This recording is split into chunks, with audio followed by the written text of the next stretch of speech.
नमस्कार विद्यार्थी मित्रांनो, विजन गव्हर्नमेंट जॉब हे आपल्या एज्युकेशन चॅनलवरती आपलं पुन्हा एकदा स्वागत आहे. आज आपण डेली क्विजचं 15वं सेशन बघणार आहे. याआधी आपण डेली क्विजचे 14 सेशन कंप्लीट केलेत. या सेशनमध्ये आपण बुद्धिमापन चाचणी आपण थोडेफार प्रश्न बघणार आहे जे आपण 13 मध्ये डेली क्विजच्या 13व्या सेशनमध्ये तुम्हाला होमवर्कसाठी दिले होते. तर पहिल्यांदा आपण ते सगळे सॉल्व्ह करणार आहे आणि त्यानंतर यूपीएससी 2017 मध्ये जे कालच पेपर झालाय त्याच्यामध्ये कुठले पेपर 2 मध्ये जे प्रश्न आले होते बुद्धिमापन चाचणीचे असतील किंवा अंकगणितामधले असतील तर ते सगळे तुम्हाला होमवर्कसाठी असतील.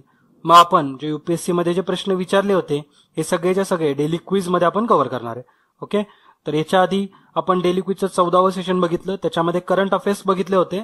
तर ज्यांनी कुणी ते बघितलेलं नाहीये ते नक्की लेक्चर फॉलो करा आणि याच्यातून तुम्हाला तुमचं जे टार्गेट असणार आहे जसं की कंबाईन एक्झाम असेल किंवा टॅक्स असिस्टंट असणार आहे, बरेचसे सगळे पेपर जे तुमचे इथून पुढच्या ज्या सगळ्या एक्झाम्स असतील त्या सगळ्या आपण अशाच पद्धतीने प्रॅक्टिसमध्ये कव्हर करणार आहे.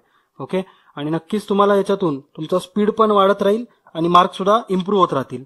तर आजचा आपण पहिला प्रश्न बघूया काय होतं त्याचा आन्सर. तर ACFGO आणि क्वेश्चन मार्क आहे.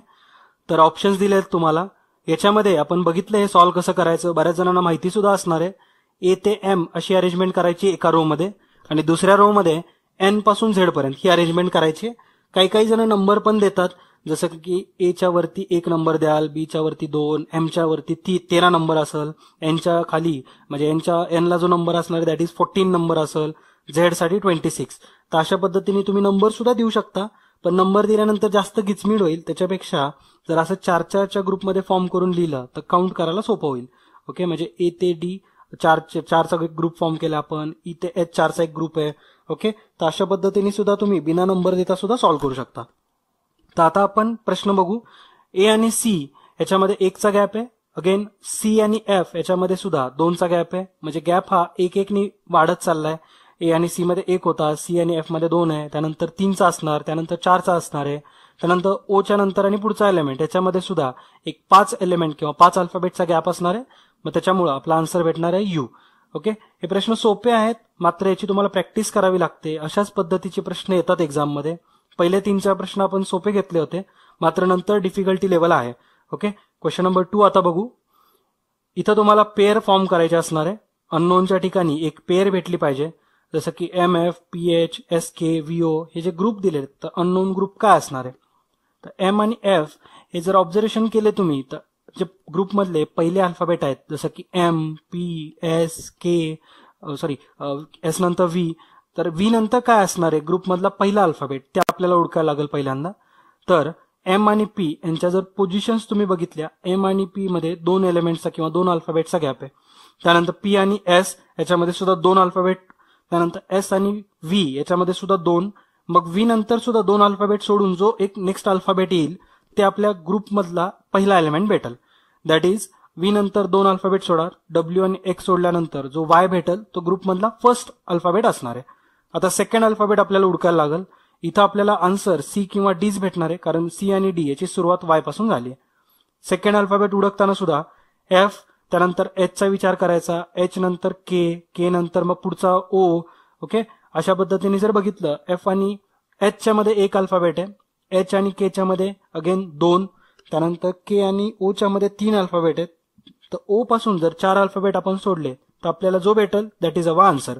तर O नंतर 4 अल्फाबेट सोडायचे, P, Q, R आणि S हे सोडल्यानंतर जो नेक्स्ट अल्फाबेट आहे दॅट इज T हे आपला आन्सर आहे. म्हणजे Y आणि T ही आपल्याला पेअर भेटेल किंवा हा आपल्याला ग्रुप भेटणार आहे अननोन साठी. क्वेश्चन नंबर 3 आता बघू. क्वेश्चन नंबर 3 मध्ये हा एक इम्पॉर्टंट प्रश्न बनू शकतो. ओके, बऱ्याच जणांना वेगवेगळं लॉजिक सुद्धा सापडेल याच्यामध्ये, पण जे प्रॉपर लॉजिक आहे ते असं आहे Z, D, H, N आणि अननोन. मग जर ऑब्झर्वेशन जर तुमचं चांगलं असेल तर जर लगेचच दिसेल तुम्हाला की झेडच्या नंतर जो येतो तो A येतो. ओके, इथं तुम्हाला आणखीन एक सांगतो की आपण ज्यावेळेस काउंट करतो हे सगळे, मग आपण A पासून M पर्यंत येतो, M पासून N, N पासून Z आणि Z पासून परत आपल्याला पुढे जावं लागतं, म्हणजे Z पासून A, B, C, D. Okay, मग त्या पद्धतीने जर बघाल तर झेडच्या नंतर A भेटणार आहे आपल्याला, मात्र सिरीजमध्ये Z, D, H, N आणि अननोन असं दिलेलं आहे. तर Z हा A च्या आधी येतो आणि A हा एक वोवेल आहे. ओके, म्हणजे एक स्वर आहे. त्यानंतर D जो आपल्याला भेटलाय तो एका E च्या आधी भेटलाय, तो E पण एक स्वरच आहे. ओके, म्हणजे वोवेलच आहे तो पण. त्यानंतर H जो आहे तो I च्या आधी आहे आय पण एक वोवेल आहे. टोटल 5 वोवेल असतात, AEIOU. मग जो आपल्याला एन जो आहे हा पण एका वोवेलच्याच आधी घेतलाय, म्हणजे ओच्या आधी घेतलेला आहे. मग जो पुढचा असणार आहे हा 5वं जे वोवेल आहे, 5वं जे स्वर आहे, तर त्याच्या आधीचा आपल्याला अल्फाबेट घ्यायला लागेल. तर यू हे 5वं वोवेल आहे किंवा स्वर आहे, त्याच्या आधीचा म्हणजे टी आपल्याला घ्यावा लागेल. ओके, म्हणजे आपलं जे आन्सर असणार आहे ते म्हणजे टी. क्वेश्चन नंबर 4 आता बघू. क्वेश्चन नंबर 4 मध्ये YPID आणि क्वेश्चन मार्क. तर जर तुम्ही लॉजिक बघाल, वाय आणि पी याच्यामध्ये कितीचा गॅप आहे, नंतर पी आणि आय मध्ये कितीचा आहे, तर हे प्रॉपर नाहीये त्याच्यासाठी, कारण थोडंसं चुकू पण शकतं. त्याच्यामुळे जर बघितलं तर वायची पोझिशन काउंट करा तुम्ही. एकूण झेडची पोझिशन 26वी आहे, त्याच्यामुळे वायची असणार आहे ती 25वी असणार आहे. ओके, पी ची पोझिशन काउंट करताना पण तुम्ही काउंट करू शकता.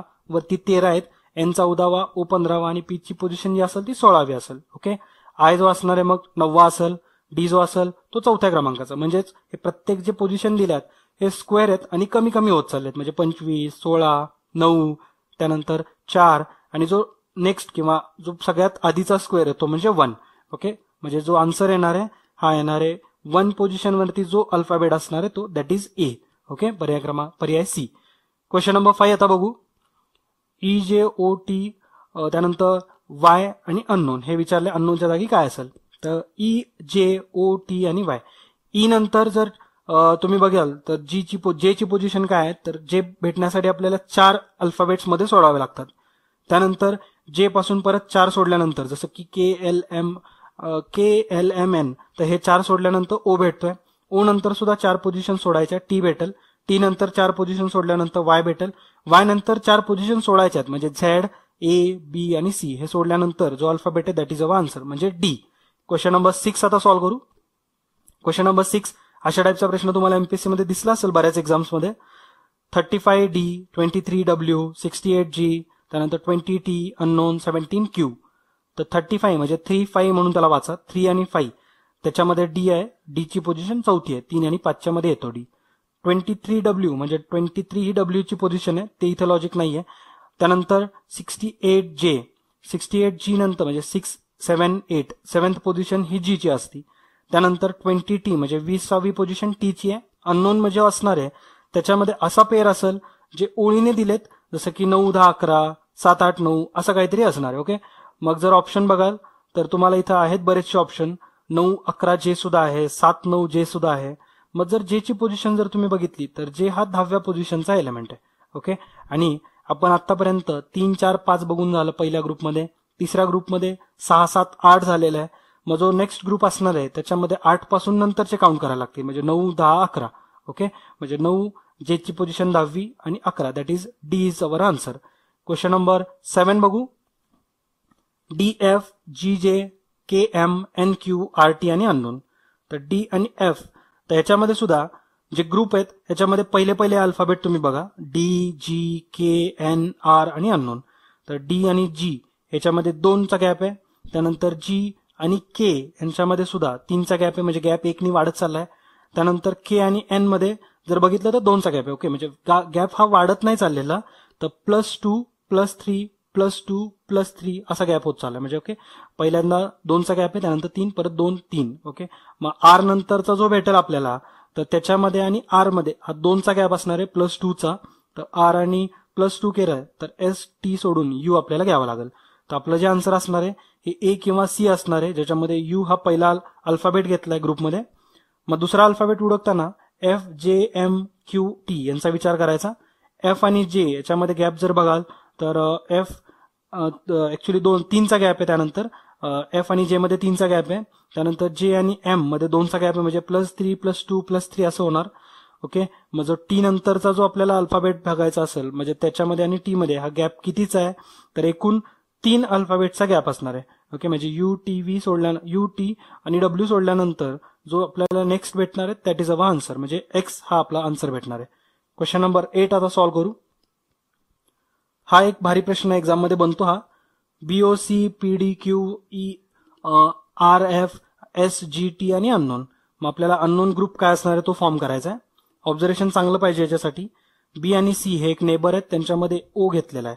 ओ जो आहे हा सेकंड रो मध्ये येतो आणि बी आणि सी हे फर्स्ट रो मध्ये येतात. ओके, सेकंड ग्रुपमध्ये बघाल तर PDQ, पी आणि क्यू हे सेकंड रो मधले आहेत, ओ नंतरचेच आहेत दोन्ही पण, पी आणि क्यू. आणि जो डी आहे हा फर्स्ट रो मधला आहे, जो की बी आणि सी नंतर येतोय. ओके, म्हणजे इथं पहिल्या आणि दुसऱ्या ज्या दोन्ही ग्रुप आहेत यांची एकमेकांशी लिंक आहेच. त्यानंतर ग्रुप 1 मध्ये आपण येऊन थांबलो, म्हणजे मधला एलिमेंट ज्यावेळेस ग्रुप 1 मधला घेतलाय त्यावेळेस जे नेबर घ्यायचेत हे सुद्धा ग्रुप 1 मधलेच घ्यायचेत किंवा रो 1 मधलेच घ्यायचेत, जसं की ई आणि एफ. ओके, आणि दोघांच्या मध्ये जो येणार आहे हा रो 2 मध्ये येणार, आणि तो म्हणजे पी क्यू घेऊन झालेत त्याच्या पुढचा येणार, दॅट इज आर. तर तशीच इथं ग्रुप फॉर्म झालाय ई आर एफ. मग आता आपण आर मध्ये येऊन थांबलोय, रो 2 मध्ये येऊन थांबलोय, म्हणजे नेबर्स घ्यावे लागतील ते आपल्याला रो 2 मधले घ्यायला लागतील, जसं की एस आणि टी. त्याच्या पुढचेच आपल्याला नेबर घ्यायला लागतात, एस आणि टी.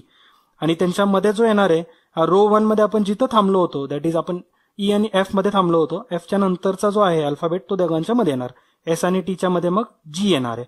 ओके, मग आता आपण रो 1 मध्ये आहे, म्हणजे नेबर पेअर असतील ते रो 1 मधलेच असणार आहेत, दॅट इज एच आणि आय, जीच्या पुढचे दोन. ओके, आणि दोघांच्या मध्ये काय येणार आहे, तर सेकंड रो मध्ये आपण जिथं थांबलो होतो, टी मध्ये आपण थांबलो होतो, टीच्या पुढचा जो असणार आहे दॅट इज अवर त्या दोघांच्या मधला अल्फाबेट. ओके, म्हणजेच एच आणि आय यांच्या मध्ये जो असणार आहे दॅट इज यू. तर आपला आन्सर राहील ऑप्शन बी.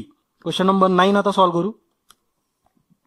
क्वेश्चन नंबर 9 मध्ये अगेन आपल्याला एक पेअर फॉर्म करायची, एक ग्रुप फॉर्म करायचा आहे, U T E H W R C J unknown आणि ए एल. हा एक ऍक्च्युली महत्वाचा प्रश्न आहे हा, लॉजिक पटकन नाही सापडत. मात्र जर ऑब्झर्वेशन केलं तर यू ई डब्ल्यू सी म्हणजे प्रत्येक ग्रुप मधला पहिला अल्फाबेट बघायचा फक्त. यू आणि ई हे थोडेसे एकमेकांना डायगोनल आहेत, म्हणजे यूच्या एक्झॅक्टली अपोजिट वाला नाही घेतलेला, मात्र त्याच्या शेजारचा घेतलाय. ओके, त्यानंतर डब्ल्यू आणि सी त्याच्यामध्ये पण सेम लॉजिक आहे. मग जो अननोन असणार आहे आणि एल त्याच्यामध्ये पण तेच लॉजिक असेल, एलच्या डायगोनलीवाला घ्यायला लागेल तुम्हाला, म्हणजे आपल्याला एच्या डायगोनलीवाला घ्यायला लागेल, दॅट इज वाय घ्यावा लागेल. ओके, म्हणजे जो फर्स्ट आपल्याला एका आपल्या ग्रुपमधला जो फर्स्ट अल्फाबेट असणार आहे तो वाय भेटेल. मग इथं वाय वाले दोन ऑप्शन आहेत, बी आणि डी, मग त्याच्यापैकीच आपला आन्सर असेल. आता सेकंड आपण कसा अल्फाबेट उडकू शकतो ते बघूयात. टी एच ही जर पेअर बघाल, म्हणजे टी आणि एच, तर टी आणि एच हे सुद्धा एक डायगोनलीच आहेत एकमेकांना. त्यानंतर जो पुढचा आहे दॅट इज आर आणि जे हे सुद्धा डायगोनली आहेत. मग आपल्याला अननोन आणि एल हे कसे डायगोनली असतील ते बघावं लागेल. तर एल आणि जो अननोन आहे मग त्याच्यामध्ये सुद्धा डायगोनलीची पेअर भेटेल. हा एलच्या एक्झॅक्ट अपोजिट वाला नाही भेटणार, मात्र त्याच्या डाव्या साईडचा भेटणार आहे, दॅट इज एल आणि पी. ओके, म्हणजेच जे आपला आन्सर भेटणार आहे हे वाय आणि पी असेल. ओके, पी आपल्याला हा सेकंड अल्फाबेट भेटलाय. क्वेश्चन नंबर 10 आता सॉल्व्ह करू. क्वेश्चन नंबर 10 मध्ये B D C I E P unknown आणि अननोन दोन अननोन उडकायचे तुम्हाला. बी आणि डी मध्ये कितीचा गॅप आहे वगैरे बघत जर बसाल तर हे तिथं सॉल्व्ह नाही होणार. मात्र तुम्ही अल्टरनेट पेअर जर चेक केल्या, म्हणजे अल्टरनेट अल्फाबेट चेक केले तर होऊ शकतं. जसं की बी सी, सी नंतर ई, ई नंतर अननोन. त्याच पद्धतीने डी नंतर आय, आय नंतर पी आणि पी नंतर अननोन. मग बी आणि सी याच्यामध्ये जे गॅप आहे तो एक पण गॅप नाही, म्हणजे झिरोचा गॅप आहे. बी नंतर सी लगेच घेतलाय. सी नंतर ई मध्ये गॅप 1चा आहे, म्हणजे गॅप 1नी वाढला. मग ई आणि अननोन मध्ये सुद्धा 1नी गॅप वाढेल, दॅट इज एच आपल्याला भेटेल. आणि जर ऑब्झर्वेशन केलं ऑप्शन सगळे एच पासूनच सुरू होणार आहेत, त्याच्यामुळे एस ही पेअर तर असणारच आहे. ओके, आणि दुसरा अननोन आहे तो काढण्यासाठी पण डी आणि आयचा विचार करा. डी आणि आय यांच्यामध्ये एकूण 4 अल्फाबेट्स आहेत. आय आणि जो पुढचा आहे पी यांच्यामध्ये पण एकूण 6 अल्फाबेट्सचा फरक आहे, म्हणजे अल्फाबेटचा जो गॅप आहे हा 2नी वाढलाय. मग पी आणि जो पुढचा असेल त्याच्यामध्ये 8चा गॅप असणार आहे.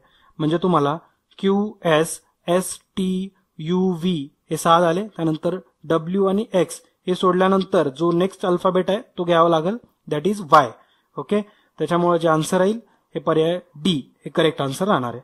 ओके, तर अशा पद्धतीने आपण जे डेली क्विज 13 मध्ये तुम्हाला 10 प्रश्न होमवर्कसाठी दिले होते ते सगळेच्या सगळे सॉल्व्ह केलेले आहेत.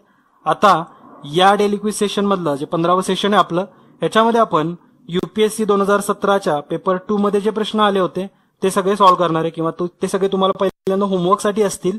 आणि डेली क्विज 17 मध्ये आपण याचे आन्सर चेक करणार आहे. ओके, तर इथं तुम्हाला काही 7 प्रश्न दिलेत एकूण. मी सगळेच्या सगळे प्रश्न तुम्हाला एकदा वाचून दाखवतो, कारण मे बी थोडंसं क्लिअरिटीमुळे प्रश्न दिसणार पण नाहीत किंवा ब्लर दिसू शकतात. त्याच्यामुळे मी वाचून दाखवतो, तुम्ही लिहून घ्या आणि त्याचे आन्सर नंतर मेन्शन करा कमेंटमध्ये. ओके, तर क्वेश्चन नंबर 1 आहे, how many numbers are there between 99 and 1000 such that the digit 8 occupies the unit place. याचा मिनिंग मी एकदा सांगाल तुम्हाला. 99 आणि 1000 हे जे दोन नंबर्स आहेत यांच्यामध्ये असे किती नंबर्स आहेत ज्यांच्यामध्ये जो त्यांचा युनिट प्लेस म्हणजे ज्यांचं जे एकक स्थान असणार आहे हे 8 असेल. जसं की 108 आहे, 118, 128, 138. ओके, मग 90, 99 आणि 1000 यांच्यामध्ये असे किती नंबर्स असतील. ओके, ते तुम्हाला ओळखायचं आहे. सेकंड क्वेश्चन आहे, क्वेश्चन नंबर 2 हा एक इंटरेस्टिंग आहे question. The age of mister X last year was the square of a number and it would be the cube of a number next year. What is the least number of years he must wait for his age to become the cube of a number again. म्हणजेच या प्रश्नाचं तुम्हाला meaning सांगतो मी. X कोणतरी एक person आहे, त्याचं जे सध्याचं एज आहे त्याच्या जर 1 वर्ष तुम्ही पाठीमागं जाल म्हणजे मागच्या वर्षी जर त्याचं एज होतं हे कुठल्या तरी नंबरचा एक स्क्वेअर नंबर होता. ओके, आणि जे पुढच्या वर्षीचं त्याचं जे एज असणार आहे म्हणजे प्रेझेंट पेक्षा 1 वर्षांनी जास्त वालं ते एका नंबरचा क्यूब असणार आहे. ओके, असं दिलेलं आहे, क्यूब होतं. तर जे त्याचं पुढचं येणारं एज आहे असं आपल्याला नंबर ओळखायचा आहे. त्याचं एज असं असलं पाहिजे की तो एक क्यूब नंबर असेल आणि त्या क्यूब नंबर त्याचं जे एज होईल काही दिवसांनंतर काही वर्षांनंतर तो गॅप किती वर्षांचा असणार आहे किंवा किती वर्षांनंतर त्याचं एज तो पर्टिक्युलर क्यूब नंबर बनल हे विचारलेलं आहे. ओके, अतिशय प्रश्न एकदम लॉजिकली प्रश्न सॉल्व्ह होईल अशा याला काही फॉर्म्युला नाहीये किंवा काही सुद्धा नाही याच्यामध्ये. मात्र तुमचं लॉजिक जर चांगलं असेल तर अशा प्रकारचा प्रश्न सॉल्व्ह होईलच. ओके, हा प्रश्न समजला असेल तुम्हाला. क्वेश्चन नंबर 3 आता बघू. P works thrice as fast as Q, whereas P and Q together can work 4 times as fast as R. If P, Q, R together, work together on a job, in what ratio should they share the earning? म्हणजे त्यांचं earning जे असणार आहे हे काय रेशोमध्ये ते एकमेकांशी share करतील असं विचारलंय. मग त्याचं मिनिंग सांगतो मी तुम्हाला. P work thrice as fast as Q म्हणजे P हा 3 पट फास्ट काम करतो Q पेक्षा, whereas P and Q together can work 4 times म्हणजे P आणि Q हे दोघं मिळून जर काम करतील तर ते R पेक्षा 4 पट फास्ट काम करतील. ओके, P, Q, R जर तिघ जण एकत्र काम करत असतील तर त्यांचा नंतर शेवटी प्रॉफिट शेअरिंग रेशो काय असणार आहे किंवा ते एकमेकांमध्ये किती कशा रेशोमध्ये अर्निंग शेअर करतील हे विचारलंय. अर्निंग शेअर करतील म्हणजेच काय तर तुम्हाला पहिल्यांदा हेच काढावं लागेल की त्यांचा वर्किंग इफिशियन्सीचा स्पीड काय असणार आहे, त्यांचा रेशो काय असणार आहे. ओके, तर पी क्यू आरचा जर तिघांचा तुम्ही एकसाथ रेशो जर फाइंड आउट केला तर तेच आपला अर्निंगचा पण रेशो असणार आहे. क्वेश्चन नंबर आता 4 बघूयात. Question number 4, consider the following relationships among the members of a family of 6 person ABCDEF म्हणजे एकूण 6 फॅमिली मेंबर्स दिलेले आहेत A ते F पर्यंत आणि याच्यामध्ये त्यांच्या रिलेशन फॉर्म केलेले आहे खाली आणि मग प्रश्न विचारलेला आहे. पहिला कंडिशन अशी आहे की the number of male equal that of female म्हणजे याच्यामध्ये 3 मेल आणि 3 फिमेल असतील म्हणजेच 6 टोटल मेंबर्स आहेत तर 3 मेल आणि 3 फिमेल. ओके, ए आणि ई हे मुलं आहेत F चे असं दिलेलं आहे. हे दोघं पण ए आणि ई हे मेल आहेत F चे. ओके, म्हणजे F चे मुलं आहेत हे दोघं पण. त्यानंतर D is the mother of 2 म्हणजेच 1 बॉय अँड 1 गर्ल म्हणजे डी जी आहे ही आई आहे अशा 2 बाळांची आई आहे ज्याच्यापैकी एक जे आहे हा मुलगा आहे आणि दुसरी जी आहे ती मुलगी आहे.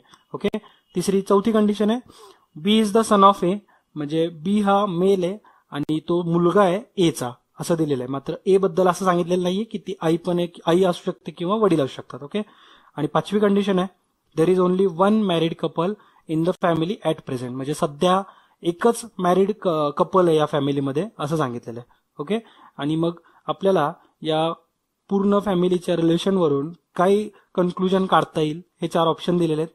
जसं की A B and C are all female म्हणजे ए बी सी तिन्ही पण महिला आहेत का. बी ऑप्शन आहे A is the husband of D A हा डी चा हजबंड आहे का. E and F are children of D E आणि एफ हे डी ची मुलं आहेत का असं विचारलंय. आणि D is the daughter of F त्याच्यापैकी कुठलं करेक्ट असणार आहे हे आपल्याला विचारलंय. क्वेश्चन नंबर 5 बघू आपण. क्वेश्चन नंबर 5 मध्ये पण एक पझल आहे. A B C D E F G H are standing in a row facing north म्हणजे ए ते एच पर्यंत जे आहेत कोणी म्हणजे सगळेजण नॉर्थ कडे फेस करून उभा आहेत असं सांगितलेलं आहे. B is a neighbour of G B is not neighbour of G असं सांगितलंय म्हणजे बी हा जी चा नेबर नाहीये. F is to the immediate right of G and neighbour of E. म्हणजे एफ जो असणार आहे हा जीच्या एक्झॅक्टली राईट हँड साईडला बसलाय, एकदम शेजारच्या राईटला बसलेला आहे आणि तो ईचा पण नेबर आहे. Okay. G is not an extreme end, म्हणजे जी जो आहे हा एका एक्स्ट्रीम एंडला बसलेला नाहीये, म्हणजे कुठल्याच एक्स्ट्रीम एंडला नाही येतो. A is 6 to the left of E. E पासून जर आपण डावीकडे गेलो 6व्या पोझिशनला ए भेटल आणि H is 6 to the right of C, म्हणजे सी पासून उजवीकडे जर गेला तर एच ची पोझिशन जी असणार आहे ही 6वी असणार आहे. ओके. तर ही पझल आहे ती आणि त्याच्यावरून करेक्ट सेंटेन्स काय असेल हे विचारलंय. ए ऑप्शन आहे C is to the immediate left of A. B option आहे D is immediate neighbour of B and F. C option आहे G is to the immediate right of D आणि D option आहे A and E are at extreme ends. हे question number 5 बघितले आपण. Question number 6 बघू. Question number 6 हा आपल्या coding डिकोडिंगच्या lecture मधूनच म्हणजे अशाच प्रकारचे प्रश्न आपण तिथं सुद्धा सॉल्व्ह केलेले आहेत.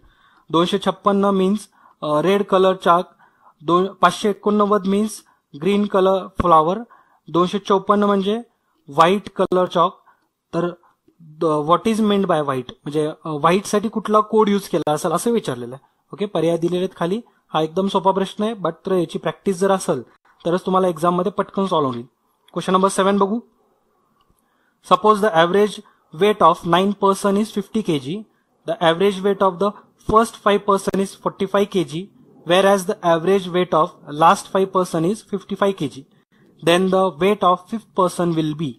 म्हणजेच सपोज असे 9 पर्सन दिलेत, त्यांचं ऍव्हरेज वेट दिले 50 किलो आणि पहिल्या 5 पर्सन्सचं जे वेट आहे ऍव्हरेज वेट हे 45 किलो आहे आणि शेवटचे जे 5 आहेत म्हणजे 9वा, 8वा, 7वा आणि 6वा, ओके, आणि 5वा, हे जे 5 पर्सन असतील त्यांचं जे ऍव्हरेज वेट आहे हे 55 kg दिलेलं आहे. तर मग जो 5वा पर्सन असेल त्याचं वजन किती असं विचारलेलं आहे. तर आपण इथं 7 प्रश्न बघितलेले आहेत जे कालच्या पेपरमध्ये येऊन गेलेत. तर याचे सुद्धा आन्सर आपण नेक्स्ट डेली क्विज मध्ये आपण कव्हर करू आणि त्याच पद्धतीने बाकीचे पण जे प्रश्न आले होते, भरपूर प्रश्न आले होते, एक 25-26 प्रश्न आहेत जे आपण सॉल्व्ह करायचे आहेत. तर त्या आपण येणाऱ्या डेली क्विजच्या सेशन्स मध्ये कव्हर करणार आहे. ओके. आणि या क्वेश्चन्सची प्रॅक्टिस ठेवा जेणेकरून तुम्हाला पुढच्या वर्षीची जी एमपीएससी आपलं प्लॅन आहे किंवा जे आपल्या कंबाईन एक्झाम आहे, त्याचबरोबर बऱ्याचशा एक्झाम्स आहेत, टॅक्स असिस्टंटच्या पेपरमध्ये सुद्धा बरेचसे प्रश्न याच्यामधून बनतील. ओके. तर प्रॅक्टिस थोडीशी हायर लेवलचीच ठेवायची जेणेकरून आपल्याला बाकीचे प्रश्न तर सॉल्व्ह होतीलच. ओके.